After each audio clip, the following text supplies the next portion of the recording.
نوری نەمر نوری نەمر لە نووسینی محەممەد فەتحوڵڵا گولان، خوێندنەوە هیوا کۆی، خوێندنەوەی ئایەت و حەدیث محەممەد عەبدوڵغەنی. ئاکاری پێغەمبەران، ئەمانەت، ئەمینی.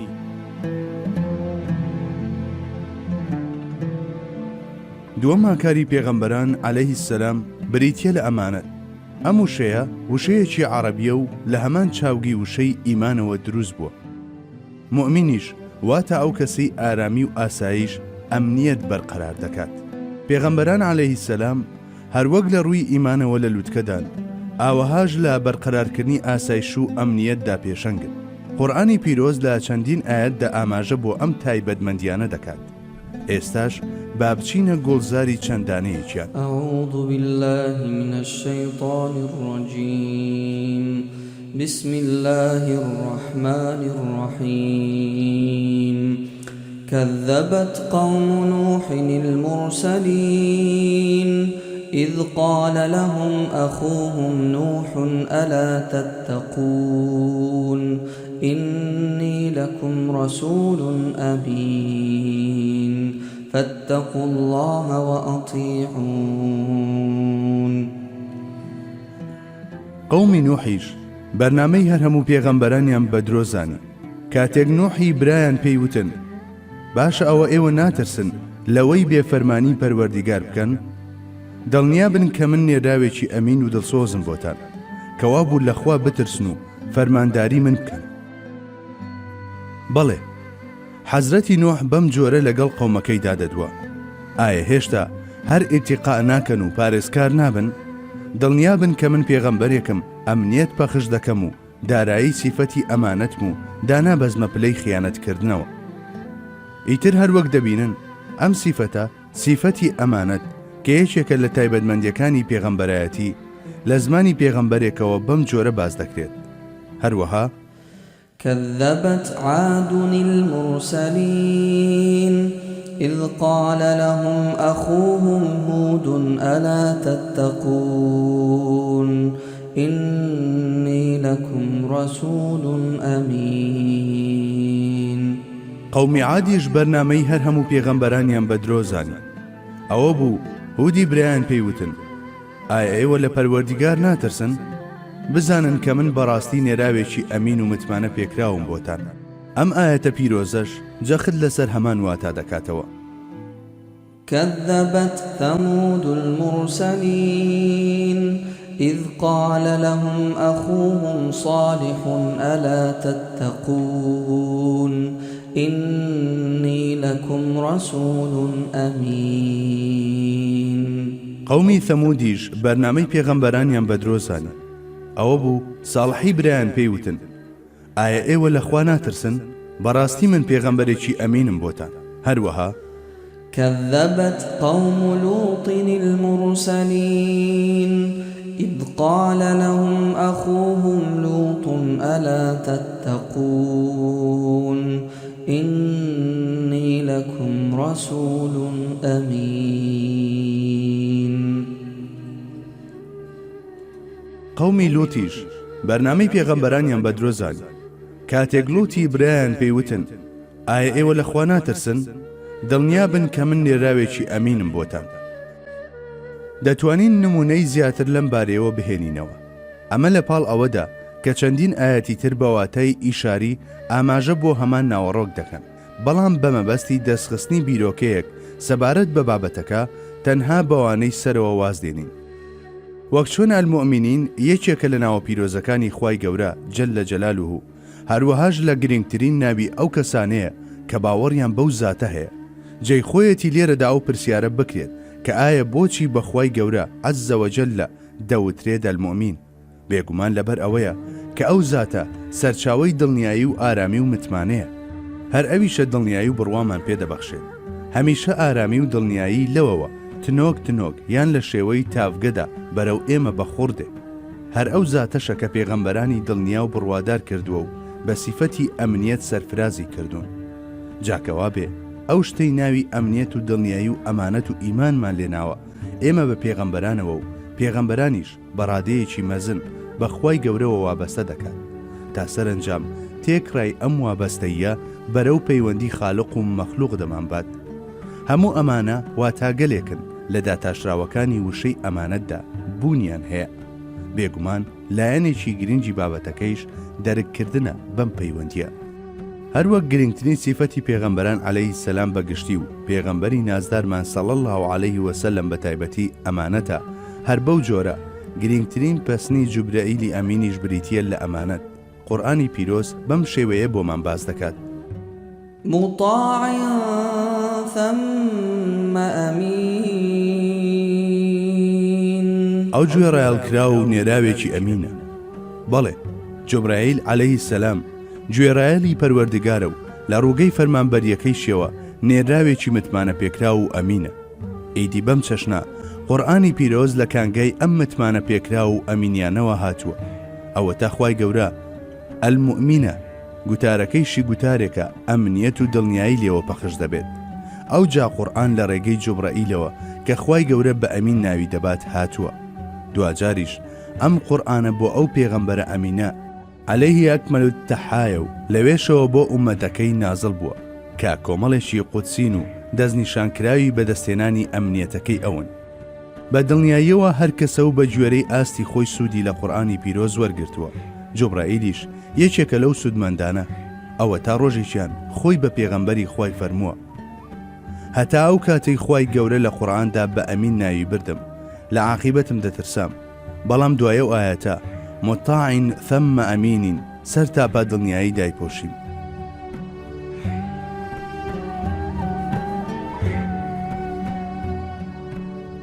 ئەمنیەت لە پێغەمبەری خوادا. پێغەمبەری سەروەرمان سەڵی الله عەلەیه وسەلەم بەر لە هەموو شتێک لە بەرامبەر ئەو پەیامانەی کە لە پەروەردگاریەوە بۆی دەهاتن تا بڵێ ئەمین بوو. هەرگیز ڕێی تێناچێ هێندەی تۆسقاڵێک ناپاچی لە ئەمانەتەکەیدا کردبێت. هەر ئەوەندە نا، بەڵکو بەرامبەر سەرجەم بوونەوەرانیش ئەمینە و هەمووان متمانەیان پێیەتی. ئاخر چونکە ئەو لە سەرەتادا ئەمنیەتی خۆی بەڕووی هەموو لایەکدا پیشانداوە و ڕێنمونی کردوون بۆ متمانە و دڵنیایی. دواتر ڕادەی گرنگی ئەم بابەتەی بۆ ئێمەش ڕوون کردوێتەوە، تاوای لێکردین ئێمەش باوەڕ بەم ڕاستیە بکەین. جابا ئێستا یەک بەیەک هەڵوێستە لەسەر ئەم لایەنانە بکەین. ئەمنیەتی سەروەرمان بەرامبەر ئەرچی پێغەمبەرایەتی. خوای گەورە عەزە وەجەلە پێغەمبەرەکەی وەک مرۆڤێکی سپاردەپارێز و ئەمین هەڵبژاردووە. جاییتر ئەویش بە درێژایی ژیانی لە خەم و پەرۆشی ئەمەدا بووە. بە جۆرێک کاتێک واحی دەهات لە ترسی ئەوەی نەبادا وشەیەکی لە دەست دەرچێ دەکەوتە پەرۆشیەوە و بەر لەوەی حەزرەتی جوبرائیل لە خوێندنەوەی ئاەتەکان بێتەوە ئەو بێوەسان دەیوتەوە تاوەکو بە تەواوی لەبەری بکات. تەنانەت لەم بارەیەوە هێندە پەرۆش و خەمخۆرانە ڕەفتاری دەکرد تا ئەوەی قورئانی پیرۆز پێی فەرموو: لا تحرك به لسانك لتعجل به إن علينا جمعه وقرآنه فإذا قرأناه فاتبع قرآنه ثم إن علينا بيانه. ئەی پێغەمبەر، بەدەم قورئانەوە زمانی خۆت مەجوڵێنە بۆ ئەوەی بە زوویی وەحی لەبەر بکەیت. بێگومان کۆکردنەوەی و پێخوێندنەوەی لەسەر ئێمە دەیکەوایە کە بە زمانی جوبرائیل خوێنمانەوە تۆ شوێنی خوێندنەوەکەی ئەو بکەوە. دواتر گومانت نەبێت کە ڕوونکردنەوەکەیشی هەر لەسەر ئێمەیە. بەڵێ، قورئان وەک ئەمانەتێک بە پێغەمبەری خوا سەڵی الله عەلەیه وسەلەم سپێردرا بوو. بۆیە ئەو سەروەرە دەترسا لەوەی کە نەتوانێت بەرامبەر بەو ئەمانەتە پیرۆزە ئەمین بێت و لا تاوا دەلەرزی تا ئەوەی پەروەردگاری دڵی دایەوە و دڵنیای کردەوە لەوەی کە خوای گەورە پێغەمبەرەکەی لە ئەمانەتەکەیدا ئەمین دەکات. پێغەمبەری خوش سەڵی الله عەلەیه وسەلەم تەمەنی مبارەکی لە نێو ئەو کۆشش و پەرۆشێدا بەسەر برد. لە هەموو کەس زیاتر هەوڵی دەدا ئەمین بێت لە ئەمانەتەکەیدا و هەمیشە هەستی بە قورسایی ئەو ئەرکە سەنجینە دەکرد کە بە هەموو قورساییەکەیەوە لەسەر شانی بوو. هەر بۆیە لە حیجەتی الوداعدا کە بەواتای حەجی ماڵ ئاوایی کردن دێت لە ئومەتەکەی لەو ساتانەدا کە خۆت بەرەو ئاوەبوون دەچوو، ئەویش بەو هەستەوە کە ژیانی ڕووی لە ئاوەبوون ناوە جارێکی تر ئەو بەرپرسیارەتیە قوڵەی بەرجەستە کردەوە و بە دەنگێکی بەرز بە هاوڵە ڕازگۆکانی فەرموو: بەم نزیکانە دەربارەی من پرسیارتان لێ دەکەن، واتە بەر لەو پرسیارە من پرسیارتان لێ دەکەم، ئایا پەیامەکەم گەیاندووە؟ لە بەرامبەر ئەمەدا ئەوانەی لەوێدا بوون بە دەنگێک کە زەمین و ئاسمانی دەزرەنگاندەوە وتیان بەڵێ پەیامەکەت بە تەواوی گەیاند و ئەرچی سەرشانت بێکەم و کوڕی بەجێگەیاند. لە پاش ئەم شایەتیە سەروەری هەردوو جیهان دەستەکانی بەرەو ئاسمان بەرز کردەوە و فەرمووی پەروەردیگارە بەشایەت بە. بەڵێ ئەمینی لە ئەمانەتدا لە خوای گەورەوە دەستی پێکردووە. ئەوجا بە حەزرەتی جوبرائیلدا گوزەری کردووە و لە پێغەمبەری نازداردا عەلەیهی سەڵاتی وەسەلام گیرساوەتەوە. پاشانیش لەوەوە بۆ ئومەتەکەی گواسراوەتەوە. لە حەجی ماڵ ئاواییشدا بە شایەتیەک لە ئومەتەوە جارێکی تر بۆ لای خوای گەورە گەڕایەوە. هەروەک کتێبە باوەڕپێکراوەکانی فەرموودە بۆمان دەجێڕنەوە. دایکی ئیمانداران حەزرەتی عایشە ڕەزای خوای لێبێ دەربارەی هەست و شعوری ئەمانەت لە پێغەمبەری خوا عەلەیهی سەڵاتی وەسەلام دەفەرموێ ئەگەر پێغەمبەری خوا صلی الله عەلەیه وسلم بە فەرزی مەحاڵ ئاەتێکی بشاردایەتەوە لەو ئاەتانەی بۆی نازڵ دەبوون ئەوا بە دڵنیاییەوە ئەم ئاەتەی دەشاردەوە. وَإِذْ تَقُولُ لِلَّذِي أَنْعَمَ اللَّهُ عَلَيْهِ وَأَنْعَمْتَ عَلَيْهِ أَمْسِكْ عَلَيْكَ زَوْجَكَ واتق الله وتخفي في نفسك ما الله مبديه وتخشى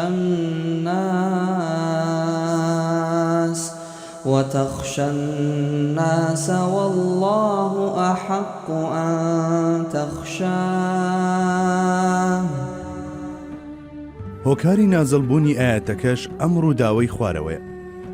پێغەمبەری خوا صلی الله عەلەیه وسلم هەڵسا بە بەستنی هاوسەرگیری لە نێوان زەیدی کوڕی حارثی بەندەی ئازادکراوی کە خۆی گەورەی کردبووی بە کوڕی خۆی لەگەڵ زەینەبی کچی جەحش کە کچی پوری خۆی بوو.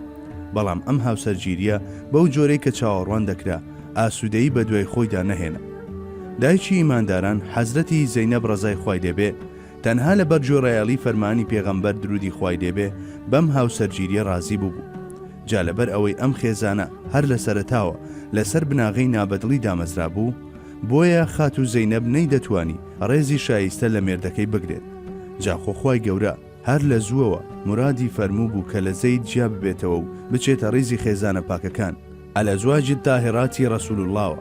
بەڵام بە گوێرەی ئەو نەریتەی کە تا ئەو کاتە لە نێو عەرەبەکاندا باو بوو هەر کەسێک بە یەکێکی بووتەیە کوڕم ئیدی ئەو کوڕە هەروەک کوڕی ڕاستەقینەی ئەو کەسە سەیر دەکرا. بەم شێوەیە هاوسەرەکەشی دەبوو بە بووچی ئەو کەسە. جاخۆ پێش ئەمەش دایکی زەینەب پێشنیازی ئەوەی بۆ پێغەمبەری خوا کردبوو کە کچەکەی بخوازێ، بەڵام سەروەرمان ئەو پێشنیاری قبول نەکردبوو. بەڵام ئەم جارەیان ڕاستەوخۆ خوای گەورە فەرمانی ئەم هاوسەرگیریی دەدا. هاوسەرگیری لەگەڵ خاتو زەینەب بەلای پێغەمبەری خواوە صلی الله عەلەیه وسلم زۆر سەخت و گران بوو، بەڵام فەرمانەکە لە ئاسمانەوە بوو. جا بۆیە حەزرەتی عایشەی دایکمان ڕەزای خوای لێبێ ئاماژە بەم لایەنە دەکات و دەفەرموێ ئەگەر پێغەمبەری خوا ئاەتێکی لەو وەحیە بشاردایەتەوە کە بۆی دەهات ئەوە ئەو ئاەتەی دەشاردەوە کە ئەم هاوسەرگیریەی لەخۆگرتە بوو. بەڵام ئەو لە ئاز وەحیدا تا بڵێ ئەمین بوو هەرگیز بە خەیاڵی دانە دەهات کە تەنانەت بچووکترین شتیش حاشە بشارێتەوە. واتای ئاەتەکەش بەم جۆرەیە. یادی ئەوە بکەرەوە وەختێ دەدوت بەو کەسێک کە خوای گەورە نێعمەتی پێبەخشیوە و تۆش بە مامەڵەی جوان و ئازادکردنی لە کۆیلایەتی چاکت لەگەڵ کردووە. هاوسەرەکەت لای خۆت بهێڵەوە و دەرحەق بەو لە خوا بترسە. بەڵام کە ئەمەشت دەوت ئەو حەقیقەتت لە ناغدا دەشاردەوە کە بە دڵنیاییەوە خوای گەورە ئاشکرای دەکرد. بەم هۆیەوە لە خەڵکی دەترسای نەوە کاردانەوەیەکی وایان هەبێت کە زیان بە ئیمانیان بگێنێت لە کاتێکدا ئەوە هەر خوای گەورەیە کە شایانی لێترسانە. بەڵێ ئەگەر پێغەمبەری خوا صلی الله عەلەیه وسلم ئاەتێکی بشاردایەتەوە حاشا ئەوە ئەم ئاەتە دەبوو. بەڵام وە گوتمان ئەو ئەمین بوو لە ئەمانەتدا مەحاڵیش بوو هەرگیز شتێک بە پەنهانی بهێڵێتەوە. ڕووداوێکی تر کە ڕۆشنایی دەخاتە سەر ڕەهەندی ئەمانەت لای سەروەرمان ئەوە بوو لە غەزای بەدردا هەندێک لە کافرانی قوڕیش بەدیل گیران. پێغەمبەری خواش عەلەیهی سەڵاتی وەسەلام سەبارەت بە چارەنووسی دیلەکان لەگەڵ حەزرەتی ئەبوو بەکر و حەزرەتی عومەردا ڕەزای خۆیان لێبێ ڕاوێژی کرد. حەزرەتی ئەبوو بەکر ڕای وابوو کە لە بەرامبەر فیدیەدا دیلەکان ئازاد بکرێن، هەرچی حەزرەتی عومەریشە لەگەڵ ئەوەدا بوو کە هەمویان بە سزای خۆیان بگەێنرێن. تەنانەت پێشنیاری ئەوەیشی کرد کە هەر کەسە و خزم و نزیکەکانی خۆی بکوژێت بەڵام پێغەمبەری خوا بۆ چوونەکەی حەزرەتی ئەبوبەکری پەسەند کرد و لە بەرامبەر فیدیەدا دیلەکانی ئازاد کرد جابا پاشماوەی بەسەرهاتەکە لە حەزرەتی عومەر خۆیەوە ببیستین بۆ ڕۆژی دواتر کاتێک چوومە خزمەت پێغەمبەری خوا دەبینم وا لەگەڵ ئەبوبەکردا هەردووچیان پێکەوە دەگرین بەڵێ هەردووچیان سەریان کس کردبوو بە کوڵ دەگریان هۆکارەکەیم پرسی بەڵام هیچ کامیان توانای وەڵامدانەوەیان نەبوو پێداگریم کرد و وتم چی دەبێ بە منیش بڵێم ئاخر گەر شتێکەیە شایانی گریان بێت با منیش لەگەڵتاندا بگرین لە کۆتاییدا پێغەمبەری خوا بەدەم گریانەوە فەرمووی کەمێک پێش ئێستا ئەم ئاەتە نازڵ بوو ما كان لنبي أن يكون له أسرى حتى يثخن في الأرض تريدون عرض الدنيا والله يريد الآخرة والله عزيز حكيم بۆ هیچ پێغەمبەرێک نەبووە کە دیلی هەبێت تا ئەو کاتەی بە تەواوی پایدار و جێگیر دەبێت لە زەویدا ئێوە ماڵ و شمەکی کاتی دنیاتان دەوێت کەچی خوای گەورە ئاخیرەتی دەوێت کە هەتا هەتاییە بۆتان خوای گەورە باڵا دەست بەسەر هەموو شتێکدا و خاوەندانستی ڕەهایە خۆ ئەگەر بچووکترین گریمانەی ئەوە هەبوایە کە پێغەمبەر درودی خوای لێبێ شتێک لە وەحی بشارێتەوە ئەوە بە هەر حاڵ دووەم ئاەت کە دەبوو بشاردرێتەوە ئەم ئاەتە دەبوو بەڵام پێغەمبەری خوا عەلەیهی سەڵاتی وەسەلام لە ئازد وەحیدا بە تەواویمانە ئەمین بوو لە بەشەکانی داهاتوودا کاتێک باز دەپاشی و بێگوناهی ئەسمەی پێغەمبەران دەکەین سەر دەدەینەوە لە هەردوو ئاەتەکە و هەوڵ دەدەین بە درێژی باز لەو لایەنانە بکەین کە پەیوەستن بە باسەکەوە نوری نەمر